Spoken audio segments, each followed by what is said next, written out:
42 seconds. That's the average time Jesus spends in conversation in the Gospels.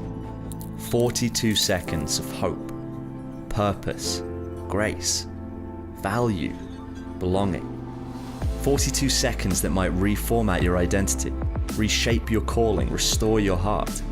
42 seconds that will likely change your life, all in the time it takes to make an espresso. And yet so often we say, just a minute, wait a minute, it's only a minute. What if we're dismissing seconds that might otherwise contain hope, purpose, grace, value, belonging? What if we could learn the significance of 42?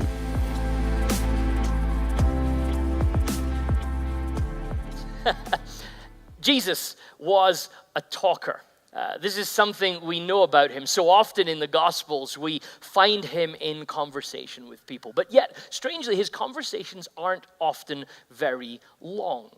In fact, if you read through all of the conversations that Jesus has in the Gospels and then average it out, you end up with 42 seconds being the sort of average time that Jesus spends in conversation with people. Now, we know that Jesus had more conversations than those that are just recorded in Scripture, but it's fascinating that he is able to do such significant work in such short time spells. These little brief interactions that become huge moments for the people that have these interactions with Jesus. Our question really in a series like this is, what do we learn from this? Is it possible to learn from Jesus, the master of the significant short conversation? Does that mean that perhaps those over-the-fence moments, those schoolyard drop-off instances, or even those little moments when you're in the store or around the water cooler at work, moments that we kind of dismiss as, oh, it's just the by and by of life. Maybe these moments have value. Maybe these moments can be significant. And so what we're doing in a series like this is trying to speak a little bit to the harmony that we seek in life, the congruence perhaps that we're looking for in our lives of following Jesus. We see something in Jesus' situation, we see something in Jesus' life, and we ask the question, can we make this happen in our own lives? Great Christian writer Eugene Peterson puts it like this: the Christian life is the lifelong practice of attending to the details of congruence. Congruence between ends and means. Congruence between what we do and the way that we do it. Congruence between what is written in Scripture and our living out what is written. How do we take just words on page? How do we take words that describe conversations and moments in Jesus' life and make them living, breathing moments in our own lives and our own situation? This is something of the gospel story, really. If we think John's gospel begins with this idea about Jesus, that the Word became flesh. God himself is incarnate amongst us. The incarnation is this story of a God who could be distant, but instead is amongst us. There's a connection. God's not just a philosophy or an idea, but he's real and breathing and living amongst us. A connection between thoughts and reality. So this story that I want to jump into, this conversation perhaps that I want to jump into this morning in Mark chapter 2, verse 15, 16, and 17. While Jesus was having dinner at Levi's house, many tax collectors and sinners were eating with him and his disciples, for there were many who followed him. When the teachers of the law, who were Pharisees, saw him eating with the sinners and tax collectors, they asked his disciples, "Why does he eat with tax collectors and sinners?" In Jesus' time, people believed that tax collectors and sinners were different people.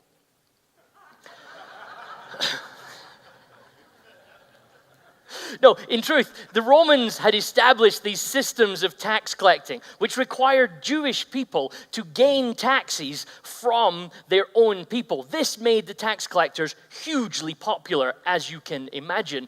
They didn't like these people because not only were they taking their taxes from them, but they were taking those taxes to give to the oppressing powers. Conversely, you also have these ideas of these people categorized sinners. It wasn't like a job in the same way that tax collector was a job. It would be be an interesting job, and many of us would be really good at it, but it was more of a designation of people who are living outside of God's best, God's ideals, God's commandments. Jewish people would follow Torah, the law, and if you didn't do that very well, you're categorized as sinner. One thing the Pharisees knew for sure is you're not supposed to hang out with people like this. And here we find Jesus at Levi's house. Levi had nothing to do with jeans. This is way before those sort of days. But ironically enough, Levi was a tax collector himself. So not only is Jesus hanging out with tax collectors and sinners, he's calling tax collectors and sinners to work with him, to come alongside him. And so the Pharisees asked this question: why does he eat with tax collectors and sinners? If you read through Mark's gospel, he spends a lot of time in conversation with Pharisees. This group, this people group that seem to appear in all of the stories of Jesus. Let's give a brief profile of who they are for a moment, because we're going to talk about Pharisees a lot. Let's think about them. Their name literally means separatist. They're a group of Jewish people who decided that the whole system was pretty well corrupt. They decided the temple had been kind of bought out and sort of bought into the ways of the Romans, so there was kind of corruption there. They believed that the average person wasn't trying really properly to follow God in the way that they were supposed to. So they start to emerge in the 2nd century before Christ. This group appears, and by the 70th year of the 1st century, there's 6,000 of them. So by the time of Jesus, there's a lot of Pharisees moving around and interacting. They believed basically that all Jewish people should observe the purity laws, not just the sort of elites, not just the priests and the sort of special holy people, but everybody should try and follow the laws of God. When you read the Gospels, you kind of get the feel sometimes that the Pharisees are the bad guys. Like when they walk on stage, everybody boos a little bit because, oh, here come the Pharisees, these bad guys. But actually, the Pharisees were the good guys in Jesus' time. They were the orthodox ones. They were the ones that were serious about following God. They were the ones that wanted to take Scripture and apply it into their day-to-day lives. The problem is that when we see them in the Gospels, they always seem to be doing this to an intensity that causes them to miss the point. So if we think a little bit about their process, essentially Pharisees believed that God wanted to restore Israel, but he would only do that if everybody followed the law. So they were on this mission to try and get everybody to follow the law. They were hopeful that this could happen, but they were also realistic. So you start to see this idea develop amongst certain Pharisaic groups that maybe we could just get everybody to follow the law for one day. Like if we could just do it for one day, if we could get everybody together and have one day of everybody keeping it together, maybe God would come and restore Israel. Maybe God would come back and bring everything back to the way it's supposed to be. High hopes, but not outrageously so. One day, if we could just do it for one day. So they kind of take it upon themselves to make sure that everybody's following the law and looking like they're following the law. And you see Jesus engage with them on this at several points throughout Scripture. Can we do the law and make sure everybody realizes it? Now, they had some approaches to how they would go about doing this. Torah, the law of what you have in what you would call your Old Testament today, these first 5 books, the Torah offers 613 commandments that the Pharisees said we should follow. So you thought 10 commandments were hard, but actually when they got into it, they said there's 613 commandments in here. But the Pharisees said, well, this is difficult because we're not great at commandments, and we're not great at sort of like sticking to rules. So what we should really do is we should create some sort of buffer zone. It would be really helpful if there was a buffer between the rules and the way that we lived. What if we built a fence around the rules? What if we sort of fenced them in with an additional set of rules that we could kind of have a little bit of leeway on, but even if we did have some leeway on them, you know like when they're doing road construction. Like they don't put road cones out right where the hole in the road is, right? They put it for about 15 kilometers prior so that we can all drive in one lane, wondering what has happened to the rapture of construction workers because they don't seem to be on the road. And then after 15 kilometers, a single lane, there's a hole. And we go, that's what this tailback was about, this hole. Well, the Pharisees kind of had that approach to the law. Now, let's make sure nobody gets anywhere near breaking the law by creating new laws surrounding them. They called this a Mishnah, which literally just means a fence. So, for example, Deuteronomy 6 and verse 12, remember the Sabbath and keep it holy. You can memorize that law. Like a couple of goes, you've got it fully memorized. Remember the Sabbath and keep it holy. The Mishnah, the fence, had 24 chapters on observing that law, with 39 subcategories of work. Each of these 39 subcategories broken into dozens of different categories so that you could decide for sure whether what you were doing on the Sabbath was work or not work. The Pharisees knew how to party. And what they did is they spent most of their time arguing over their definitions about these Mishnah laws. How is the fence positioned? And one rabbi says the fence is here, and another rabbi says the fence is over here. In fact, most of the engagements you see with Jesus in the Gospels are the Pharisees asking him about particular interpretations of Torah. Not about how you keep the Torah law, but where you draw the fence lines. And here they see Jesus eating with tax collectors and sinners. This isn't like close to breaking the fence. This is full on breaking the law as far as they are concerned. And so the text continues. Why does he eat with tax collectors and sinners? On hearing this, Jesus said to them, "It is not the healthy who need a doctor, but the sick. I have not come to call the righteous, but sinners." 42 seconds of conversation that can change everything. Why do you eat with tax collectors and sinners? Well, actually, it's not the healthy who need a doctor, but the sick. I have not come to call the righteous, but sinners. Do you notice the Pharisees don't actually have a problem with the tax collectors and sinners? They have a problem with the fact that Jesus is with them. It's as if the Pharisees have just accepted the status quo. Tax collectors and sinners, they're outside of our control. There's nothing we can do about them, but why is Jesus eating with them? When perhaps the law calls them to think about how do they help call the tax collectors and the sinners into a relationship with God. They seem to have given up on that, and instead they're just hanging around at the party trying to ask why Jesus is there. The Pharisees seem to manage to get to every party that Jesus ever goes to. I don't know if they came as someone's plus one or whether there was some kind of Jewish rule that 10% of the party has to be miserable or whatever. I kind of imagine the Pharisees always just outside looking in the window. You know, like I wish I was invited. But given that I'm not invited, I brought some rules.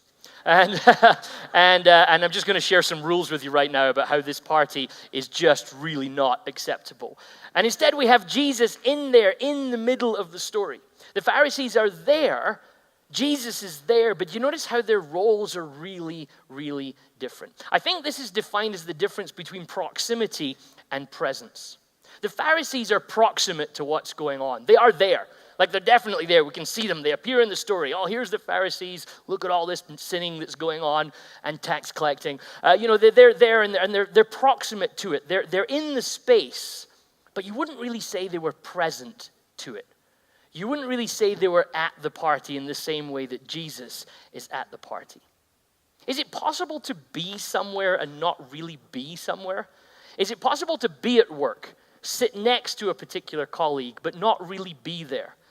Is it possible that the colleague at work might be going through something or having some sort of issue in their life, and we could sit right next to them and not even be aware of it? Have you ever had one of those situations where somebody explains some difficulty they're going on and you say, "I had no idea"? And you think, goodness, I was with that person so many times. I was in that person's company so many times. How did I not realize? And I think when we have those sort of thoughts, which many of us have had in our lives, we realize I've been proximate to that person. I've been in their space, but I don't think I've really been present there. Proximity allows them to think about rules and rule breaking and who's where and what should they be doing. Presence is eating and hanging out and conversing and talking. And Jesus was present to them. Bob Goff, in his wonderful little book, Everybody Always, says this: God was with us so that we would be with each other. There's a model perhaps in what Jesus is doing that doesn't call us to proximity, but calls us to presence, that calls us to be with the people that we are supposed to be with, not just simply in their space. Think about how the Christmas story starts. In Matthew's gospel, it calls us to think about this baby who's coming, and what will we call this baby? The baby is Emmanuel, God with us, not God proximate to us. We don't tell a story in the gospel of a God who shouts over the wall. We don't tell the story of a God who looks at us from a distance and says, "Oh my goodness, what a mess. Let me send a few aid packages over." Instead, we get the story of Emmanuel, God with us, a God who breathes our air, stands in our dirt and touches our skin. This is the God of the gospel story. A God who models for us what it's like to be present. Not just for him to show us what he can do, but as a model as to how we live out our lives. But often that choice still remains for us, to be proximate or to be present. But being present means you've got to get into the mess. God is present to us in the brokenness. Tax collectors and sinners. Jesus doesn't come to hang out with everybody that's got it all together. And that seems to be, over history, despite the gospel stories, almost what we imagine of Jesus. Sometimes people will say, imagine if Jesus was here, and that makes everybody want to behave better. Somehow, like, oh my goodness, if Jesus was here, I'd really have to put on my best behavior. It'd be kind of like if the Queen came or something like that. Like, surely that would call that out of us, despite the fact that what we see in Jesus is not proximity, but we actually see presence in the midst of all the mess.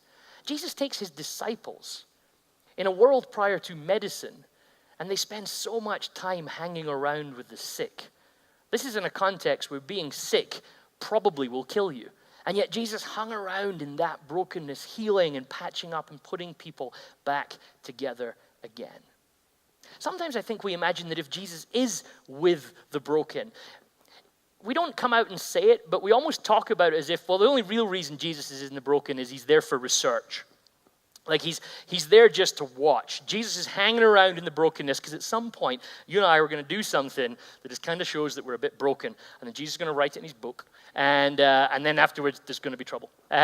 We kind of talk that way about Jesus as if he's kind of just a Pharisee, actually, who's looking on and just waiting for us to inevitably mess up. And then he'll pounce and point out, "Ha ha, you thought I was here for the falafel, but actually I'm here to point out how you're wrong."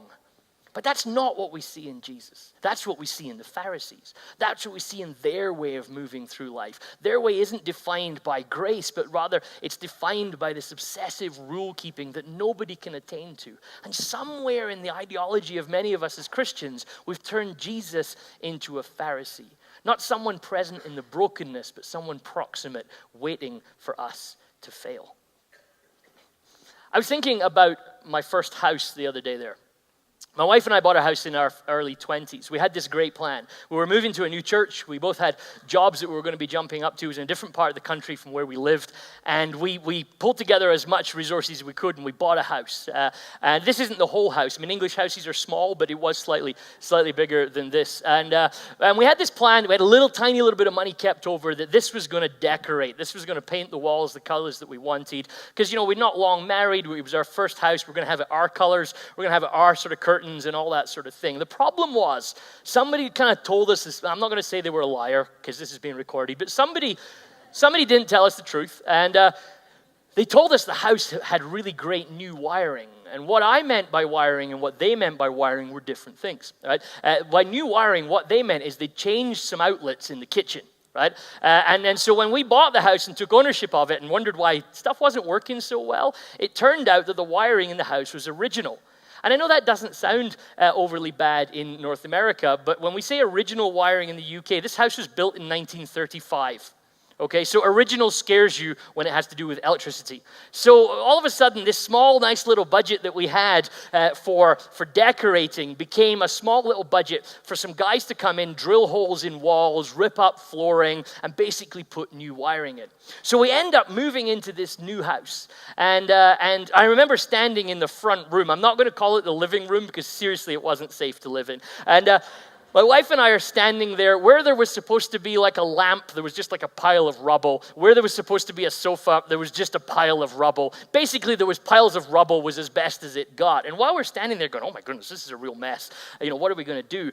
The leader of the church we'd gone to work in turns up. And it turns out through some long other story that I might never tell you, something had gone wrong and my wife's job fell through.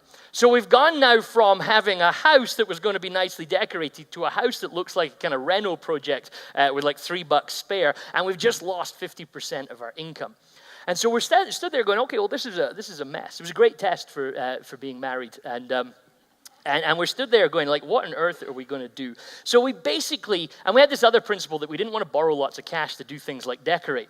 So we lived with a house with bare floorboards for the first few months. We discovered this great tip that if you go to a store and just buy like a really small bit of carpet and strap it to the bottom of your feet, it feels like the whole house is carpeted, but actually it's not. And you could change the carpet out depending on what room you wanted to go to, and like carpet slippers, basically. And So we're getting towards our first Christmas in the I mean, seriously, like I tell you this, people used to come around to our house, right? And they'd come around and they would do that thing, like you know when you meet a person with a really ugly baby and you have to pretend that it's a really cute, but you can tell by your eyes, like, oh my goodness, this is a mess. People used to do that when they came to our house, right? They would come in, they'd be like, oh, it's lovely, but their eyes were like, oh my goodness, I'd rather live in a can. And they'd be really polite, and then I would leave, and the women would always say to my wife, how do you live here?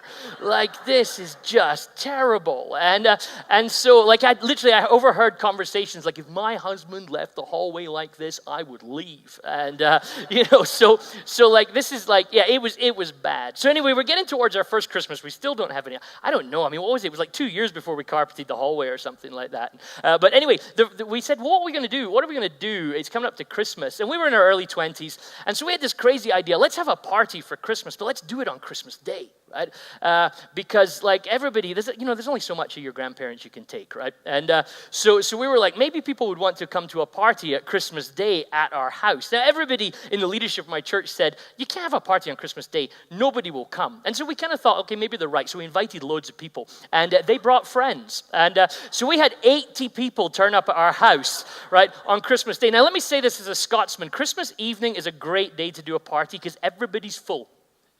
So you don't need to cater food at all, right? Because nobody can eat. They just rob stuff that's left over from their house and they bring it round to you. And so we had this immense party. 80-odd people turned up at our house. We had the back doors are open. People were standing outside. We had some heaters on. But here was the neat thing. People would walk from the yard into the house and they'd be like muddy feet because it's snowy and slushy and all that. And they'd go, oh my goodness, your floor. And then they were like, I can't see where the mud went because, people leaned on the wall and left dirty marks. We just called it art for the following year. It was kind of insane. And this became a tradition, the Harvey's Christmas Day party. The next year was even bigger. There was more mud. The house was still a mess. And then we basically managed to afford carpet. And my wife and I sat after we just sort of kind of cleaned up the house and afforded to do that. And this was our conversation. Man, should we have the party again this year? This beautiful moment of incredible gathering of our community and loads of people together talking, huge conversations, all of a sudden became kind of dependent on, do we want to live in the mess any longer? And it struck us as we looked at that, how the things that we have can make us proximate, when actually presence. Nobody left our Christmas party saying, yeah, but there's no carpet in that house and the walls are a mess. Nobody left that. They said it was great to hang out, to be together, to talk, to converse, to celebrate life. And we learned a lesson as a young couple then, but presence is far more important than what your house looks like or how together you've got it or how everything's in the right place. If we're always looking for the right thing, for the right moment, for just everything to be perfect, that actually can move us further away from the beautiful community moments that we might have together. And what are our 42-second moments? What would it look like if we just start to be alert to them, not trying to make them happen, but just being open to the idea that they might happen in the mess, in the brokenness, in just the day-to-day aspects of life. I want to give you a theological magic word. There aren't many, right? But I want to give you a theological magic word to help you generate 42-second moments of significance this morning. The word is simply this: hello. It's a hugely powerful word. It has biblical backing, this. Jesus says to his disciples in Matthew chapter 10 and verse 12, he says, when you go somewhere, greet them. Like, this is the beginning of Jesus' missional plan. Think about this. The Son of God incarnates himself and moves around us in the world. And the beginning of his plan to save the world is, oh, by the way, when you get places, say hello. Because when you say hello, people might say hello back. And when people say hello back, you might say that other thing, how are you? And if you say, how are you? Here's the risk. Sometimes, not all the time, but sometimes when you say, how are you? People tell you the truth. Just occasionally, people will answer that question with really how they are. And then you're on a Holy Spirit roller coaster. Because when people are willing to open up and say, this is how I am, now there's the potential of significant moments. Now there's the potential of moments that reach into our combined brokenness. Now there's moments where we might actually find something that changes us and perhaps even changes them. The problem for many of us is we have this device in our car. It's an anti-hello device. You generally know it as the garage door opener. This garage door opener allows us to transition from inside to outside without talking to any of our neighbors. You know the experience, don't you? You're driving home, you push the button, up it comes. This is tough for us as men. It makes us feel like Batman. You know, we love the idea of we have our car and it's stored deep inside a layer and we push a button and then whoosh, out we come, off to save the day by doing filing. And this is how we work as gentlemen on a lot of cases. But what it does is it keeps us cut off. It allows us to stay in our own little bubble. Add to the garage door opener the winter and internet shopping, and it's actually possible to get by your day without interacting with people. What if we left our garage door open just a little bit longer? What if we didn't sneak into our houses through magical opening doors and actually hung out in our driveway just for a brief moment to say hey to someone? And they might say hey back, and you might say, how are you? And you might get coffee, or you might just say, I'll catch you later. And then another time you will catch them later. And these sort of relationships build and develop, and we have significant moments. But none of that happens if we're not present. It's not the sick who need a doctor. It's not the healthy that need a doctor, sorry, it's the sick, says Jesus. It's the people that need him to be present to them. So my question this morning is, can I be present for 42 seconds longer in a conversation, in a moment, or in an interaction? I want to talk a little bit more about that, but to do that, Adam is going to come and help me. So Adam, welcome to our, and also I've been, did a lot of running last week, so I need a seat, basically. So, Adam. I've done no running in about a decade, so I've lost all muscle mass in my legs, so I also need a seat. So in fairness, though, if we average it out, we're both half marathon runners. So perfect. Excellent. How are you feeling? Fit then? Very fit, yeah. I mean, thanks for sharing, you know, what a challenge it can be to kind of engage in these sort of 42-second moments. Because it sounds very, very easy. And as I'm listening, I'm thinking, it sounds so simple to engage in profoundly significant moments because they can be so small and they can be contained in such a tiny space. But as you were thinking, my question was, why is it that we're looking for always something more than that? You know, we go into those kind of interactions hoping for something profoundly significant to happen, but often it's in the places where we're not really looking that these kind of things take place. And I was thinking about a good friend of mine. His name was Phil. He was about 2 years older than me, and we met when I was a teenager, before I was a Christian, and I was kind of on this faith journey for about 3 or 4 years in which I didn't know where to land, and I looked around Buddhism and atheism and secularism and various other kind of narratives of religion. And then I found myself at this Christian camp when I was 17. I was kind of dragged along, but I knew Phil and I knew a couple of the other leaders. And so I was open to the idea of kind of encountering God for the first time. And without to become too mystical, that's exactly what happened. And one night, the band were playing in worship, and I didn't like that because I knew that can lead towards encounters with God if he's out there. So I was like, I'm not going to sing along or anything. So I sat down and made the fatal mistake of reading the Bible instead, thinking that was safer territory, right? And basically, I kind of felt like I had this encounter with God in which it sort of disoriented me, and I didn't know what to make of it. And I went outside deeply distressed and worried, and thinking, what does this mean for my life? And Phil was sat outside by himself. He was reading his Bible, and I went and chatted to him, and I think the conversation might have lasted slightly more than 42 seconds, but not by a wide margin. And the question I asked him was this: is it worth it to follow Christ? Like, I don't want to orient my entire life around something that isn't actually worth following. And he gave me the sparsest but perhaps most profoundly theological answer he could. He said, It's only worth it if you try to give Jesus everything. If you're not interested in that, if you want to have Jesus and other stuff, Jesus and your own dreams, Jesus and your own career goals, Jesus and whatever else, then it's probably not worth it, and you'll probably have a better time exploring other things. Yeah. But if you want to give Jesus everything, then it's worth it. And that was the moment that I gave my life to Christ and prayed and have never looked back since.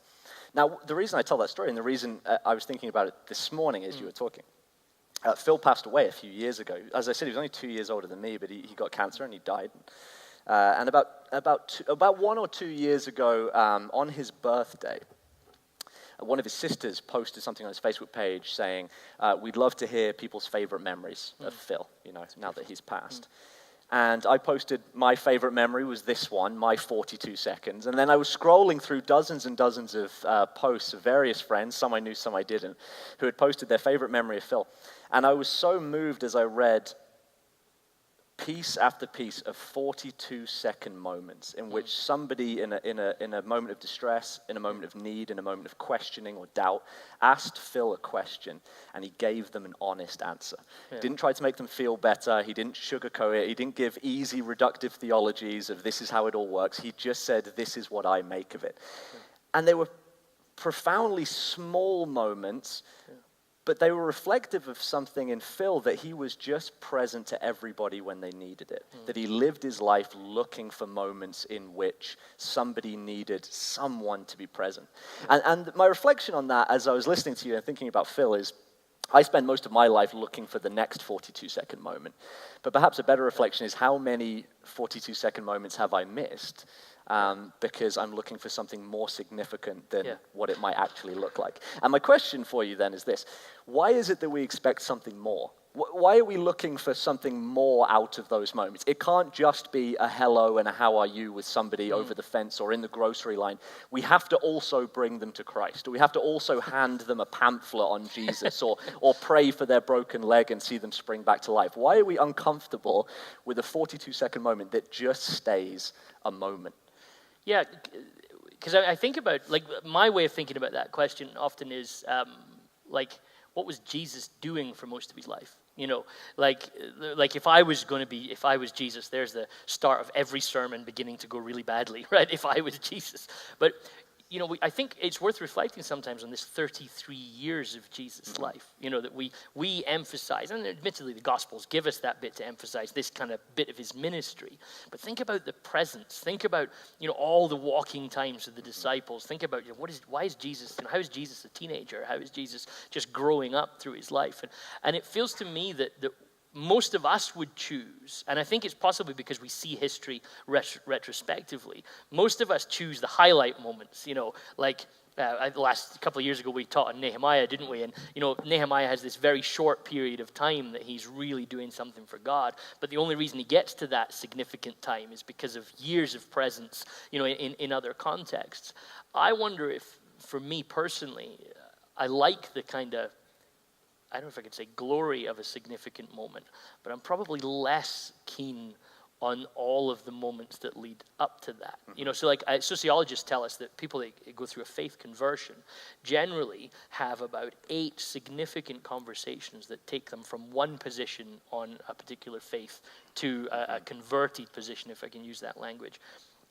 And most of us, I think in modern kind of Christian history, most of us want to be number 8. The moment you were saying 42 seconds, here's my Bible, which I had ready. Let me lead you to Jesus here. That's the moment we highlight. And the 7 previous conversations, you hear people all the time say, oh, I was at, Billy Graham died just recently, and we think about, I know loads of friends that go, oh, I came to faith, Billy Graham was speaking, and I just came to faith. And then you talk to them some more, and you realize, well, actually, you also had a guy at work who was a Christian who'd been talking to you for a while. Your next-door neighbor actually happened to be a Christian, and they helped you. And we all celebrate this big, significant moment, but actually it's the moments of presence prior to that maybe don't get the headlines, that you don't walk away from thinking, man, I really aced that, Jesus. I have conversations sometimes with people and think, well, I'm not really sure what that was all about, but but maybe sometimes just somebody realizing you're actually easy to talk to. You're establishing something. I feel there's an immediacy in our contemporary world that wants everything to happen now. And it strikes me that with Jesus, what you see is this long-lived experience of these significant moments that come from years of being present. I mean, that's how I see And it. I think that's an important balance you point out in Jesus' life, because we read the 3 years of ministry, and we have nothing or very little about the 30 years of non-ministry, Yes. in which, as far as we understand it, he's probably a carpenter. He's probably doing the most mundane blue-collar work he can find and just getting around. And that's really important, because you didn't talk too much about incarnation today, but that's a theological concept that really captures this idea of presence. Yes, and yes, often when we look at that, what we're really talking about is Jesus came as a human so that he could do 3 years of ministry, die on a cross for our sins, and save us all. But he also came for 30 years before that, and he was as much God in that moment as he was anywhere else. Yeah. And that's something we really, really need to reflect on. I was thinking this week about a friend of mine who...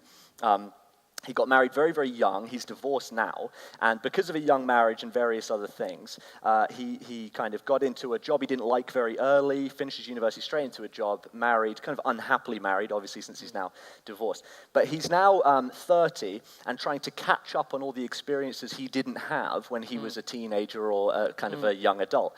And I was thinking this week about him. He lives his life probably by the mantra that life is not about the number of breaths you take, it's about the moments that take your breath away. If anyone's seen Hitch or any kind of romantic comedy, Theological sorry about documentary. that. Yeah, exactly, yeah. And I remember watching that movie for the first time and hearing that concept, life is about the distinct defining moments, and everything else in between is just getting from A to Z. And I thought, what nonsense, and what non-Christian nonsense. Yeah. The idea that life is those defining moments and everything else is just filler. Because you run into this image of incarnation, as you use the word Emmanuel, God with us. What that doesn't mean is God with us in the moments when we're aware God's with us. Yeah. It's God with us all the time. Yeah. There were people who discovered who Jesus was when he was 32, 33, and must have looked and gone, but you've been here the whole time. You're my next door neighbor. You're the guy on the other side of the fence. And there's something really important for us to remember, that kind of presence in people's lives, it's very normal, ordinary, mundane presence is the currency of love. It's the currency of the moments that we get to participate in what God's doing in their lives. We are invited to the other side of the fence because we were a welcoming, normal, hospitable, loving presence all the time before we were ever welcomed to the other side. And I think that's an important reflection for us. Because I'm thinking of my story when you're telling that and talking about that. So my dad's best friend's father was a pastor. There's a relationship connection. So my dad's best friend's father was a pastor. Yeah. And his name was Alwyn Pearson, so north of Scotland. Pastor in Aberdeen, actually, in the kind of oil area of Scotland. And he, beautiful, godly man, very, very committed to following Jesus really seriously. And he probably would have known me from when I was born, right? And we kind of close friends with this family. And I remember one day, he didn't come to the church that I grew up in, but he used to come by from time to time because he had family there. I would have been 18 or 19, and I had this sense at that point in my life that God was calling me into something. And my theology at the time was really riding on making the right choice, right? I feel like God's calling me. I've got to make a decision. It's got to be the right thing that I decide to do. Because if I don't, I'm going to screw it all up and it's all going to be a mess. And I think about leaving church this one day, 18 or 19 years old, and I bump into Alwyn, who happens to be there. And I start a conversation that I probably feel comfortable to have with him because I've known him since I was a little kid. So and he says, "How are you?" And I just opened up. I said, "Hey, I'm really struggling because I'm trying to make the right call by God." And he told me this story about train, right? Where he says, if a train stopped in a station and it can't move, he says they have to bring like a crane in, and this immense piece of engineering might goes involved into lifting this train off the tracks and moving it so they can get out of the station to repair it. He says, but if that train can move, he says, if that train's movable, he says, you just need one guy to come along, punch a button, a set of tracks move slightly, and that train will go anywhere in the world that it needs to be led. And he said, I kind of feel like following Jesus is like that. He says, you can spend your whole time sat worrying about the right choice, and God has to use cranes and all that to move you. He says, or just go follow Jesus where you think he's calling you to. And if it's the wrong direction, God will just adjust you, and you'll find yourself where God means you to be. And I look back at that conversation, and at the time, the thing I was thinking of doing, I went to do, and it didn't turn out to be the right thing, but it led me to the right thing.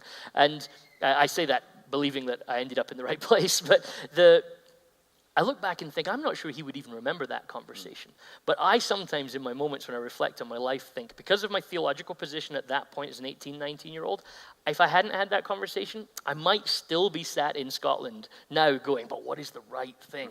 If only God could tell me the right thing. Yeah. And yet and I'm sure if you went back to him, he's in his 90s now, I think in his 80s or 90s now, and I don't know that he would even remember the conversation, but it was a hugely significant conversation to me. But it came because of years of him being present around me, that when we had a necessary conversation, I as an 18-year-old was willing to listen to a man in his 70s and take advice, which, teenagers are not always the strongest at doing, or 20-year-olds or 30-year-olds or 40-year-olds, but you know what I mean. So so that would be my relation to that sort of. And you have to ask yourself, imagine if he hadn't been willing to be interrupted. Yeah. Imagine if he'd looked at us, all of us go into our day knowing pretty well how every minute's going to look for the most part, whether that's filled with work or just family or leisure or anything.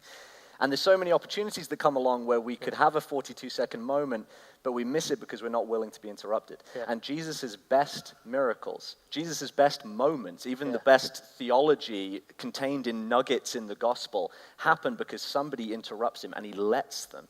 Yeah, it's beautiful. You've got to realize that, particularly, we're going through Mark's gospel this year, and Mark frames this gospel, 16 chapters of just Jesus making his way to Jerusalem. It's because of Mark's gospel that we don't know if it was 1 year or 3 years that Jesus was around, because it just looks like he's constantly on his way to Jerusalem, and everything happens on the way there. He stops his journey to save the world, stops the key moment of redemptive history of God breaking into the world outside Jerusalem on a cross. He stops that time and time again to bend down and touch a heart in love, to touch somebody who just needs him. And I always look at those moments and think, that's because he knows whatever the cross is on this cosmic scale, the most significant moment in history, is just another example of somebody who needs to be loved. It's just another example of being present to a world that needs presence. And that's true of all the miracles. Is it a miracle that he heals a leper, or is it a miracle that against all the cultural climate, against all the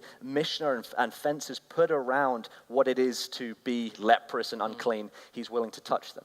Well, it's probably both, but at very least, the miracle of healing doesn't happen unless he's willing to first do the miracle of being present to somebody who needs presence. It's beautiful, beautiful thought. And let's leave it with that thought for us today. How do we maybe look for presence over significance? How do we look to live out this incarnate God with us in our own day-to-day lives? Let me pray for you just as we go this morning. Father God, our whole life is lived in thanks to your willingness to move into our dirt, to move into our air, and to live amongst us. And God, we so often look for the big highlight moments, but perhaps in the small, significant moments that we never saw coming, you have changed our lives and might use us to change the lives of others. So God, guide us this week. Help us to see the beauty of hello, the beauty of the moments where we interact with one another. Help us to take those seriously and guide us in that, we ask you, Father. Amen and amen.